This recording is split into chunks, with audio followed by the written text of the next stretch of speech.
Hey there, it's Teresa Lear-Levine from the Becoming More Me podcast, and today we're going to do some tapping on a little bit of a heavy subject, coping with the loss of a pet. And you can also tune in to episode 179 of the Becoming More Me podcast, where I share the personal story that my family just experienced with the loss of our beloved yellow lab, 12-year-old Lotkie dog, who we just lost in October. And so all of this is very fresh for me, for my family still. And all I could think of was, how can I turn the sadness, the loss, and the pain of this experience into something that helps other people? And so I put the episode together. This is one of 2 different tapping rounds that are available for this episode. The other tapping round is about working through the sadness, the fear, the helplessness that is felt as we know a pet is close to passing and near death. So you may want to check that out if you have an aging or pet who's declining in health.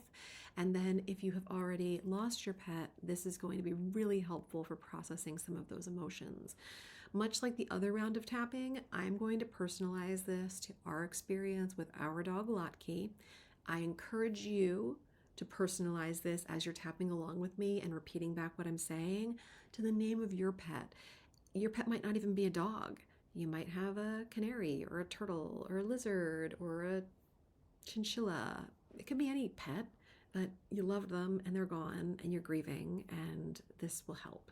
So we will tap together and, like I said, just change it up so that it suits your experience and your feelings. My feelings and experience may not be the same as yours, but the universal feeling of grief and grieving have a lot of commonalities. So I know this will resonate and this will help you, even though it is not specifically about your pet. So trust me on that one and tap along with me. We are going to start by taking a nice deep breath in through the nose, out through the mouth. I just did another round of tapping before this. I'm just releasing energetic blockage like crazy. Yawning is a sign of that. So if you yawn or anything else, that's a good sign while you're doing this. It means the energy is moving. All right, get ready to repeat after me. Even though life just is not the same without Lotkie here, there's such a heartache. I deeply and completely accept my feelings and myself. Even though this emptiness is more overwhelming than I imagined, and it is so difficult for my kids. And we've never really been through this like this before. I choose to honor the beautiful life I got to share with that dog for 12 whole years.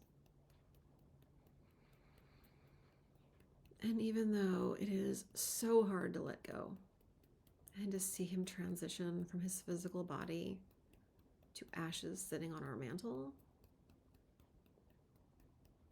I am allowing myself to feel grateful for the love, the laughter, the comfort that he brought me, and my entire family, and even extended family. Everybody loved that dog. I miss Lotkie so much. The house feels empty. My office feels too quiet. He was always right here with me. I miss his presence. The comfort, the warmth. Snuggling up with him when he would hop up on the couch with me. And my heart aches to know that I'm never going to get to feel his breath on my hand, feed him breakfast or dinner, feel his wet nose nudging me, watch him walk around the perimeter of our yard and guard it, see him snuggle with my boys. Give him a belly rub. So many memories just flood my mind. Some joyful, some painful. Part of me wants to hold on to this sadness. Afraid of letting go. But I know that is definitely not what Lotke would want. He wouldn't want me to carry this grief at all, and definitely not for long. He brought so much light to my life. And I can honor that by letting his love continue to shine. Living my life more like Lotke Dog lived his. Just remembering all of his little habits, his loyalty. If I moved from one room to another, he was right there with me. I loved the way he had action dreams, legs like they were running. Sometimes he'd fall off the couch. I laughed a lot over the years at some silly things he would do, trouble he would get into.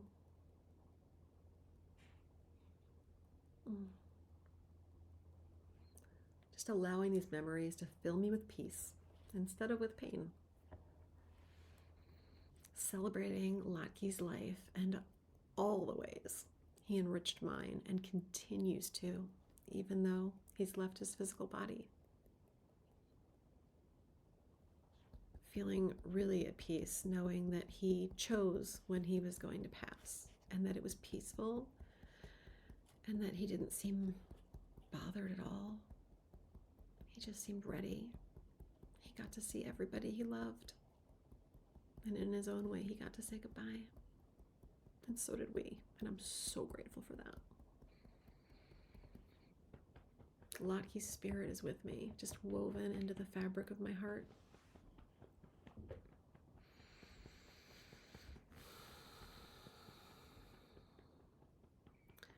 And as I let go and allow this transition to settle in with me, I'm just embracing the love they left with me.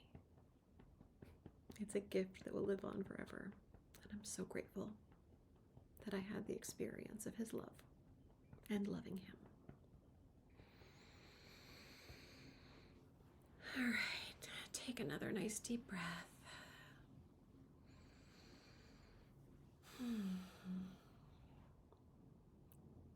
Just see how you're feeling now.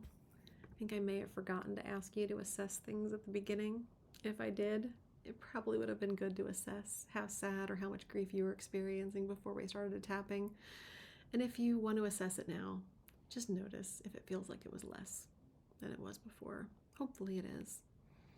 Hopefully it is. I know I'm so grateful for everything that was part of our lives being crossed with Lotke's life. So grateful. And I'm really grateful for the lessons that my kids got to learn from him while he was in his prime and from him as he passed. Just, it was something. If you haven't already listened to episode 179 of Becoming More Me, you can hear more of the personal stories and tears and us processing all the crazy things that happened in the same month that he passed. So thank you for tapping with me and getting vulnerable and using this time to process emotions and elevate your consciousness and awareness for everything that you're feeling and going through right now.